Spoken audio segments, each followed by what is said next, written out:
move naman tayo sa very inspiring, no?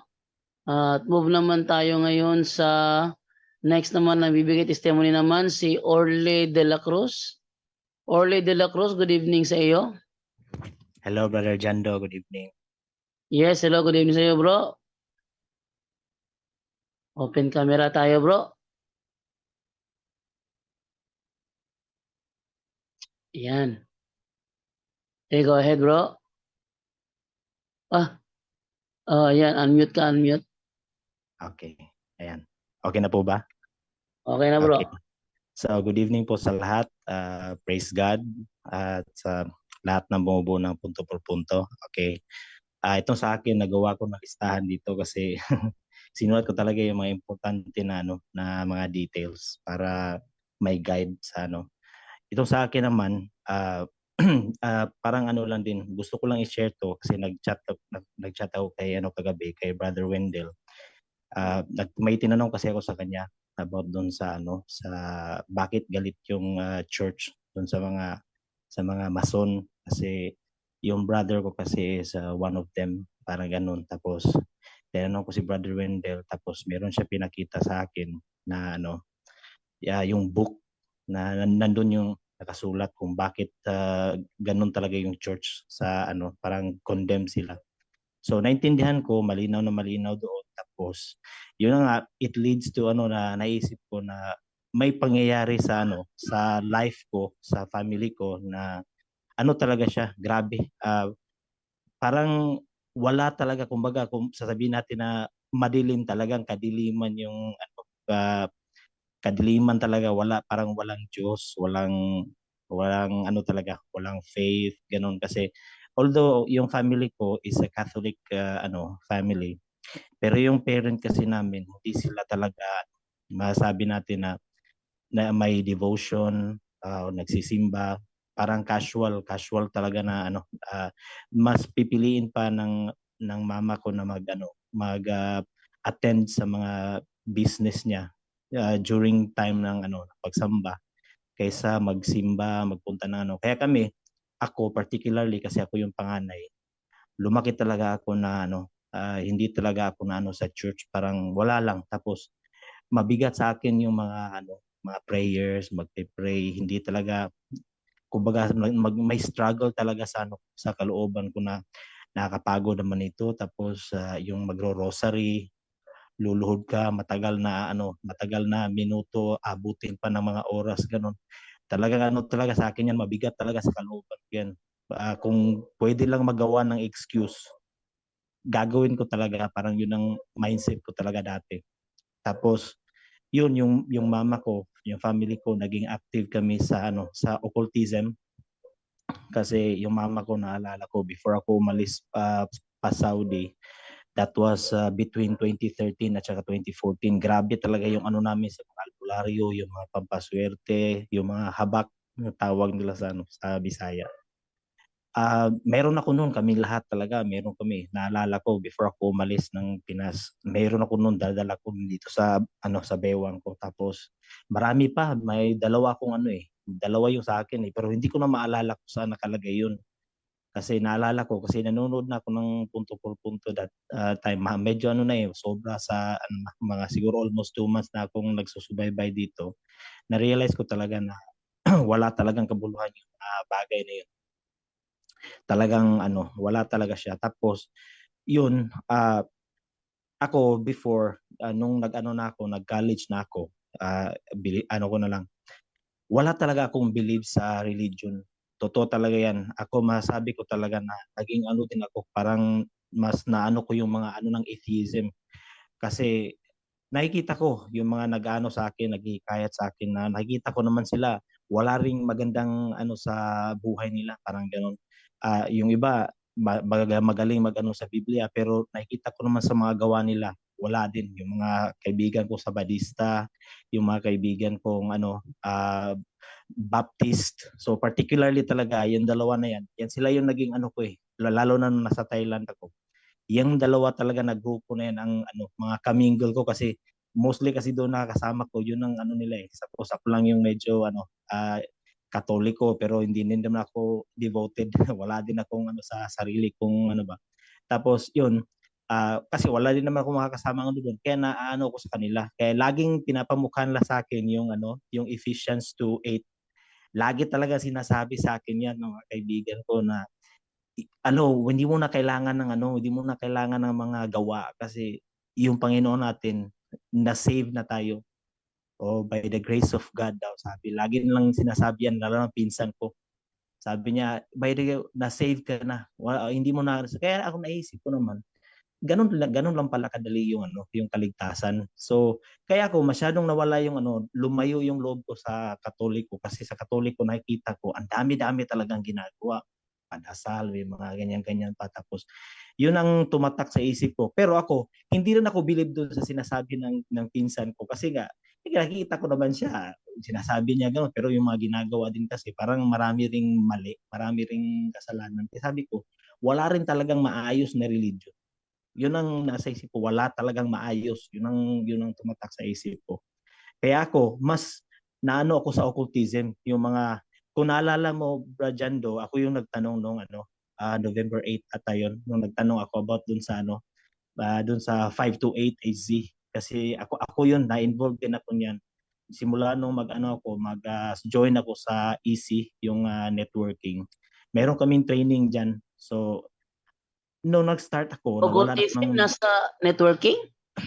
Opo, may training po talaga diyan yung alignment kasi sabi kasi may belief kasi sila na ano ang ano kasi natin yung aspect kasi na meron tayong conscious state at saka unconscious state. Yung ginagamit kasi yan siya pang-align daw dun sa unconscious mo kasi habang ikaw daw ay nagpapahinga, ano siya, yung yung ano mo, yung unconscious mo nagte-take over siya sa katawan mo. So, ang ginagawa kasi nila para daw yung grasya bubuhos talaga sa iyo. Gagawin mo yung ano, dapat naka-align yung conscious at saka yung unconscious mo, dapat naka-align daw yan para daw ano, para yun ang ano sinasummarize ko lang yung ano, yung belief about that kasi inaano siya parang meditation siya meditation siya na music na talagang pinapakinggan mo habang tulog ka, ganyan. Tapos, yung tinanong ko, sinabi ni Brother Angel, hindi talaga ano yun, against sa CCC. So, yun, nalaman ko na wala pala talagang kuluhan yun.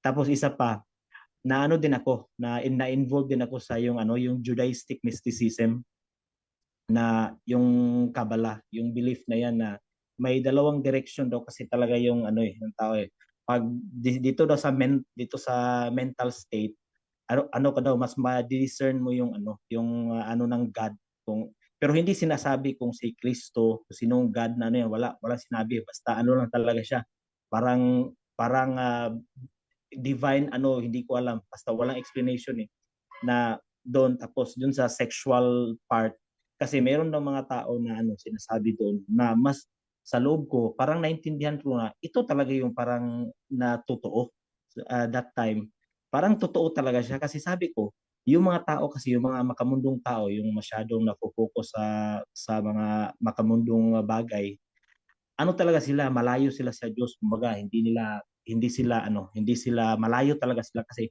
yung energy kasi nila doon nila nafo-focus doon sa ano sa earthly things. So yun ang ano doon parang hindi talaga sila ano sa Diyos kasi nga iba yung direksyon na tinatahak nila Whereas kung dito ka sa ano na yung nagme-meditate, yung nagdadasal na humingi ng ano na yung china-channel mo yung energy mo dito sa ano malapit daw sa ano mas ma-discern mo daw yung ano yung power ng ano Panginoon. Yun ang explanation doon. Pero sabi ko naman kasi parang ito yung ano parang ito yung totoo. Ganyan Pero na-realize ko talaga lahat yan wala. Tapos to make the long story short, doon sa trabaho ko before, na-notice ko nagkakaroon naman ako ng maganda naman talaga yung career ko nung nasa Thailand ako, maganda yung trabaho ko doon. Laki yung South. Kaso, napapansin ko talaga every time, hindi talaga siya nagtatagal. Hindi talaga siya nagtatagal as in, maabot lang siya ng mga ilang taon tapos bigla rin naman nawawala tapos mag-shift naman ako ng career ganun din maganda yung simula pero wala din hindi talaga siya nagtatagal walang nagtatagal talaga yun ang napapansin ko tapos hanggang ngayon nag-try kami na nag-try akong mag-invest doon sa networking. o nakapag-start ako, kumikita na rin ako doon. Kaso hindi rin talaga nagtatagal, mga 3 years lang talaga siya, nawala na rin. Simula nag-stay ako sa Manila kasi yung sinabi ko doon sa training namin sa JLIM project, marami na akong ano doon, marami na akong customer doon sa may sa may Rosario, Pasig, doon sa sa Green Hills, San Juan, gano'n kasi nagbi-BMS kasi kami doon, umiikot-ikot kami doon. Tapos medyo gipit talaga kasi kulang. Alam niyo naman pag nag-stay ka sa Manila, pag wala ka naman tayong ibang work doon, para ang laki ng gastos. Mahirap talaga. So nakapag-decide ako na uwi ako ng Mindanao. Kaya doon, hindi rin nagtagal, mga 10 days lang, namatay yung mama namin. So, na-realize ko na talagang nagbago yung plano. Nagbago talaga lahat. Kasi gusto ko pa sanang bumalik, i-continue yung ginagawa ko dun sa wala, hindi ko na rin talaga maano. Kaya yung ginawa ko, yung mga customer ko doon, yung na-build up ko na doon, binigay ko na lang doon sa upline ko. Siya lang yung nag-follow up. Tapos ulit nag-invest kami nag-ano kami ng babuyan ganyan. Hindi rin talaga nagtatagal pero maganda naman talaga yung start sana. Kaso yung napapansin ko talaga kasi ako hindi rin talaga ako nagsisimba. Totoo talaga yan. Kasi nga doon sa belief ko, ibalik ko yung una na nawalan ako ng belief sa mga religion. Hindi ako nagsisimba, as in hindi rin ako nagpe-pray ako pero I'm not in a state of grace din, so wala ring kwenta ganun. Tapos yun na, pati yung relationship ko sa family ko hindi rin talaga maayos, tapos mainit yung ulo ko lagi. Parang yun ang na-notice ko. Kaya simula nun may nangyari itong nag-i-internet ako, na stumble ko itong program na to, yung punto por punto. So ito lang talaga first time masasabi ko na dito ko naintindihan kung gaano talaga kahalaga yung pagpe-pray, na dapat nasa state of grace tayo. Naalala ko talaga yung sinasabi ni Brother Wendell lagi. Sabi niya na proper disposition of morality, state of grace at saka faith, para ganun. Para daw talaga, para maayos yung natin, yung spirituality natin ganun. So nakikita ko na yung kahalagahan. So yun, nanonood ako ng debate. Yung ang nakapag-push talaga sa akin is yung debate talaga ni Father Darwin at yung yung ministro ng INC, yung si Parba. Kasi napanood ko talaga yun. Doon parang ako, parang kasi ako talaga grabe yung ko na nabautismuhan pa ako sa Pentecostal Church nung nasa Saudi ako, kasi sa kagustuhan kong makapagsimba, nalaman ko na meron palang Christian church. So, akala ko Catholic. So, hindi ko alam na yung nag-invite sa akin pala Pentecostal pala yung simbahan. Pagdating ko doon, isa-isa yung mga membro, may mga Bible sila lahat eh. Tapos yung pastor sa harapan, yung naabutan ko, nagtatanong siya, o sige, sino yung gustong mag-share ng verse about leadership? May nagtataas ng kamay, tapos may silang lahat may Biblia eh. Tapos may nagbabasa, sabi ko, ang galing naman ang gagaling ng mga tao dito sa parang nahihiya din ako kasi hindi ako talaga Bible person sa totoo lang. Tapos, yung may nagsishare yung about sa love, ganyan. May mga verses, ang bilis talaga nila, grabe.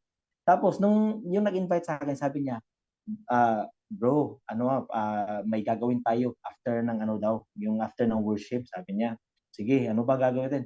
Yung pala, hindi ko alam na ilulubog pala sa tubig yung bautismo. Sabi ko, parang napasubo na ako kasi nandun ako sa nandun na ako eh. Sabi ko, hindi na ako nito, parang sige, okay lang. Okay. So yun, nagpalit ako ng damit, may pinasuot sila sa akin, tapos nilubog nila ako sa tubig.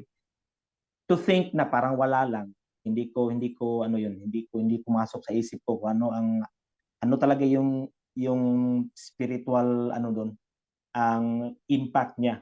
Hindi ko na-realize lately until nung napanood ko talaga dito sa punto por punto. So sa akin nung una parang wala lang, ay pareho lang simbahan lang din naman yan. Tapos nung inassign din ako, sabi nung area manager namin dun sa kumpanya ko sa Saudi, sabi niya, "Orly, I will assign you dun sa Makkah." Sa Makkah daw. Tapos alam mo naman sa Makkah kasi parang pilgrimage kasi ng Islam yan. Hindi bawal talaga doon ang pumasok na hindi ka Muslim. So sabi niya sa akin, tinanong niya kung ano religion ko. Sabi ko, nagbiro ko sa kanya. Sabi ko na from my head to my waist, Christian. Pero from my waist pababa, Muslim na yun. Tapos natawa siya. Nagbiro ko sa kanya. Sabi niya, mag-convert ka. Sabi niya, mag-convert ka ng Muslim para i-assign kita doon. Kasi yung tausog kasi namin na city officer umuwi, hindi na bumalik, nagsabi bakasyon lang, tapos hindi na, lumipat pala na ibang kumpanya. So yun, sabi niya sa akin, lipat niya ako. So yun naman, punta ako ng sabi niya, sige, mag-ano ka. Tapos nung nagpunta ako sa madrasa, may na-meet kong yung mga imam na alat ko, sabi niya, sige, mag-ano ka diyan. Yung mag-recite daw ako ng yung first verse ng Quran. Sinusunod, tapos ang daming nagpa-picture sa akin. Grabe talaga, ang dami. Talaga, parang accepted nila ko, yung mga Pakistani, yung mga Indian Muslim, yung mga Masri, yung mga Egyptian, yun, at saka yung ibang mga Saudi. Tapos tuwang-tuwa sila, ganyan. Iba nagbibigay bigay na sila ng pera, pero sa isip ko, grabe pala talaga yung parang maganda dito sa kasi nagbibigay ng pera, tapos parang sa, pero naisip ko ngayon, although hindi ko naman talaga siya na-practice, kasi nga ayoko rin tinatanong lang sa akin, ang ayoko talaga yung nagdadasal na 5 beses sa isang araw. Yun ang lagi kong sinasagot sa parang joke lang sa akin ba, pero may pala talaga yun, may spiritual impact yun sa pala natin nung na ko dito. Kaya ako sabi ko, kaya siguro yun ang nangyayari sa buhay ko na walang siya, kasi hindi talaga siya hindi siya talaga naayon dun sa tama. Yun ang ko. Tapos simula nung napanood ko talaga, nagsusubaybay na ako dito. Ang dami ko talaga natutunan, sa totoo lang.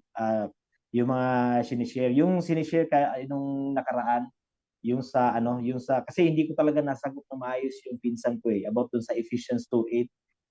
May si Brother Aljan ate yung nag-share nung nakaraan na video na panood ko. Yung sinundan ko kasi yung verses na dapat palang pang-rebat doon.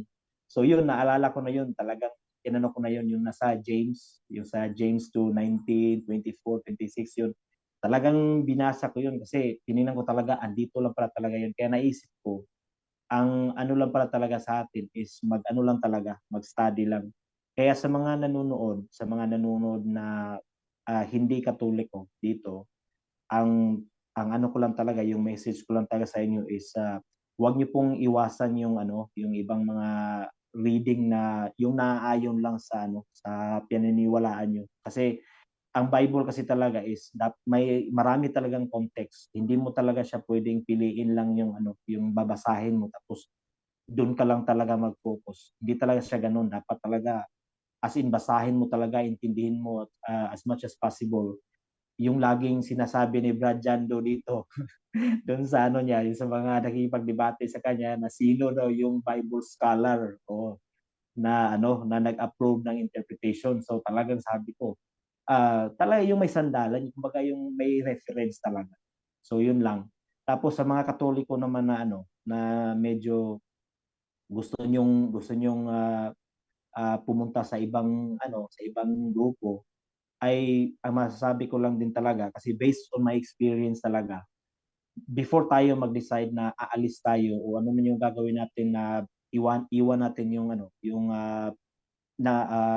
kinalakihan nating yung faith, especially pag Katoliko ka, uh, anuhin mo na, aralin mo muna, intindihin mo kung ano talaga yung paniniwala, ano talaga yung doktrina meron tayo. Kasi usually talaga totoo yung sinasabi ng iba na ang dami talagang umanib sa ibang sekta na hindi talaga nila naintindihan, they do not fully understand kung ano talaga yung faith, kung ano yung nila. Kasi hindi rin, mostly kasi sa Katoliko talaga, totoo, hindi talaga nababasa ng Bible. Totoo talaga yun. Kasi mostly pinaniniwalaan yung occultism, yung mga yung magtabi-tabi po sa pag nasa labas sila, pag umiihi. Kasi takot sila na baka daw magkaano sila dun sa mga extraterrestrial na na mga being. Tapos ang dami-dami talagang mga paswerte na hindi talaga related dun sa teaching. So yun ang na-realize ko lang talaga. So yun, kaya ako ngayon about sa prayer, tingnan ko rin yung prayer niya, yung kay Saint Father Pio, na kung yung the best time na mag-pray. So, yun, pina-follow ko yun. Tapos napansin ko, simula nung ano ako dito, subaybay, parang madali na sa akin yung ano, yung ganyan, yung mag-meditate, mag-pray, ganun, madali na talaga. Yung especially talaga yung rosary, guys. Yung sinasabi ko, guys, yung rosary talaga, guys, grabe talaga ang bigat ng ano ko talaga diyan before. Especially lang pag may lamay talaga yung magpe-pray, syempre, di ba? Service na ano, may padasal ganun. Kahit doon ayoko mag-join kasi parang sabi ko, ay naku, nakakapagod talagang maghintay yun. Pero sa totoo lang ngayon, na-realize ko na dapat meron talaga tayong prayer, dapat meron talaga tayong faith, meron talaga tayong something na totoo na sinasandalan sa buhay natin para may direksyon. Kasi wala talagang ano, ang sa akin kasi nangyari sa akin, wala talaga, as in before, wala talaga. Kumaga, Katoliko lang, casual na ano, pero hindi talaga nagpa-practice. Wala talagang ano. Kaya yun lang din naman masasabi ko. Kaya sabi ko kay Brother Wendell kagabi, may i-share lang ako kasi ito yung nangyari sa akin. Alam ko maraming nakaka-relate sa ano, sa sitwasyon ko na ano, na ito, pero sabi ko lang, before natin no is mag-ano talaga tayo, aralin talaga natin. Yung iba kasi ayaw nilang magbasa ng Bible. Kung ayaw niyo ano, manood na lang kayo dito. Kasi dito ang dami, mas marami akong natutunan talaga sa kapapanood dito. Hindi ako masyadong ano sa, pero dito lang nang nanonood na ako sa punto, ang dami ko talagang na kuhang mga importanteng doktrina, mga importanteng bagay para dun sa ano natin, para nasa state of grace tayo. Yun lang talaga. So, yun lang, Brad Jando. Salamat. Okay, thank you sa iyo, Brother Orle. Yan, so Bro, Jando. yes, May thank you, dagdag thank you, bro.